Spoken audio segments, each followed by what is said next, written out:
Boleh praktek ya.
Imam yang laki-laki sama laki-laki, jadi ada praktek gitu seperti ini.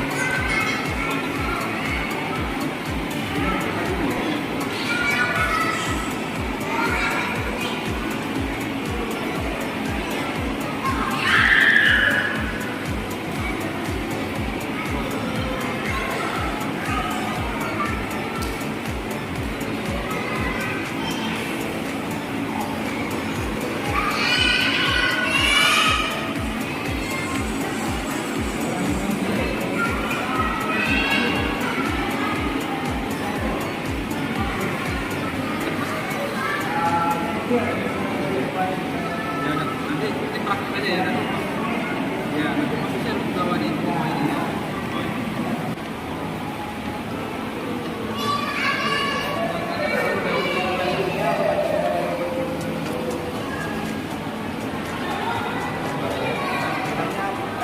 Aja untuk kita pakai juga nanti jamaah laki-laki.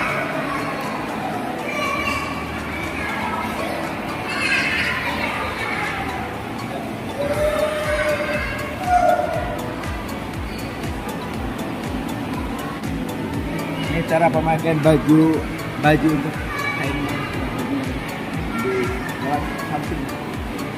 Oke, ya. Namanya sangat tinggi dari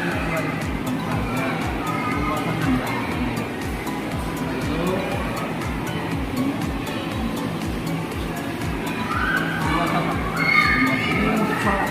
Ya, ini sholat. Kita mau umroh, mau apa? Tawaf. ya baru dibuka. Nah, namanya istibah. Namanya istibah.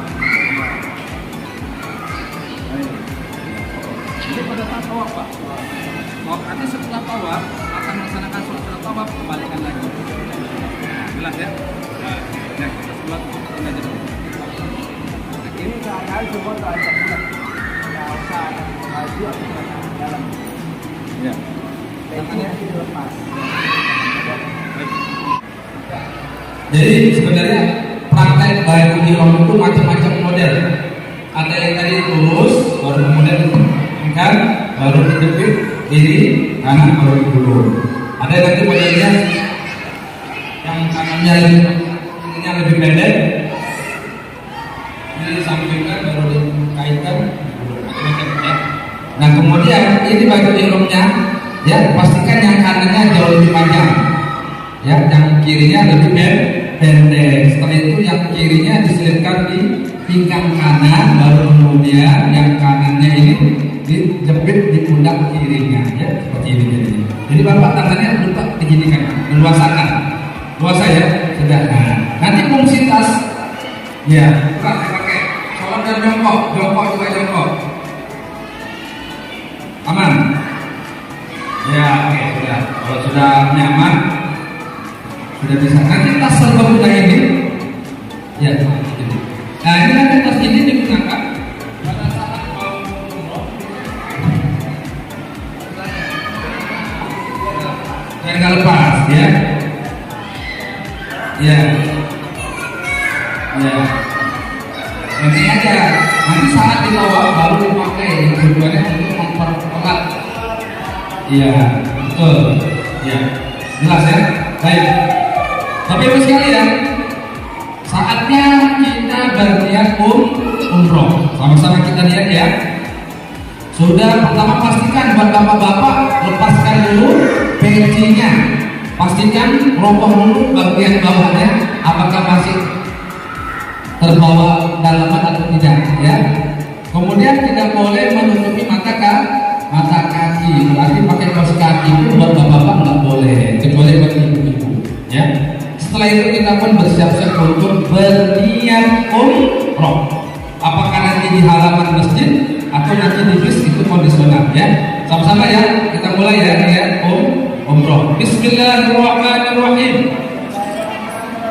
Ya, diulangin. Bismillahirrahmanirrahim. Labbaik Allahumma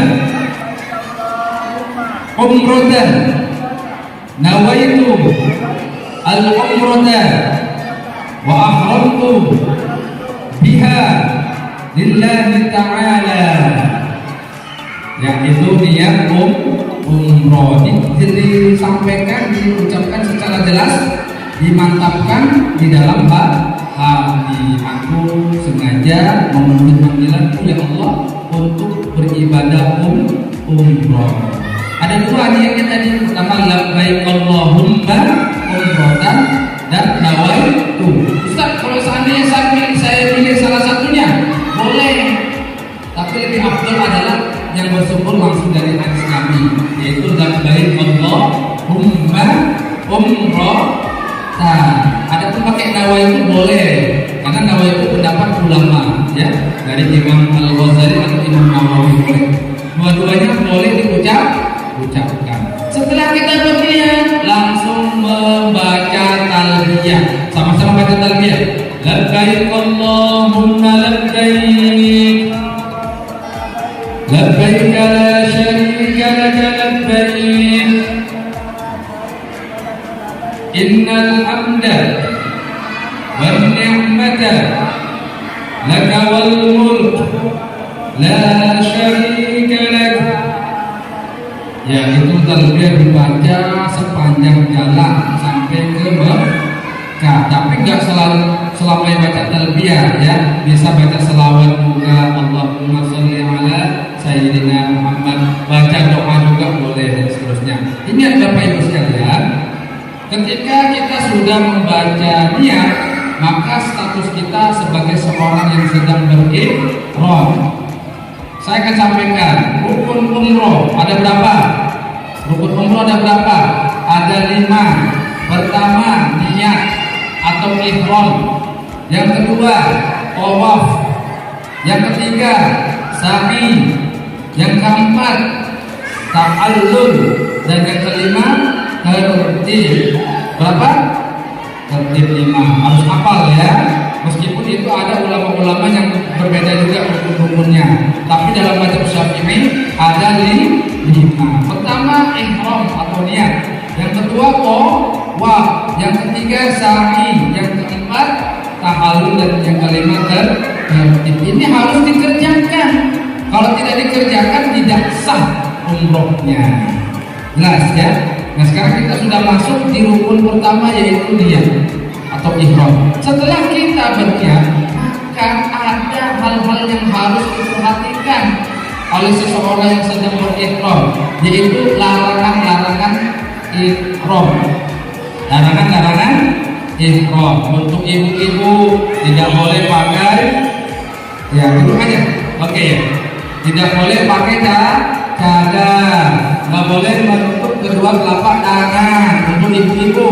Untuk bapak-bapak khususnya nggak boleh pakai topi kalau sudah niat ya. Kedua, nggak boleh pakai dalaman. Kemudian nggak boleh pakai sepatu yang melewati mata kaki. 3 larangan khusus untuk bapak-bapak. Untuk semuanya larangan secara umum. Secara umum larangannya tidak boleh potong kuku setelah berniat. Makanya hikmahnya kenapa dilarang? Karena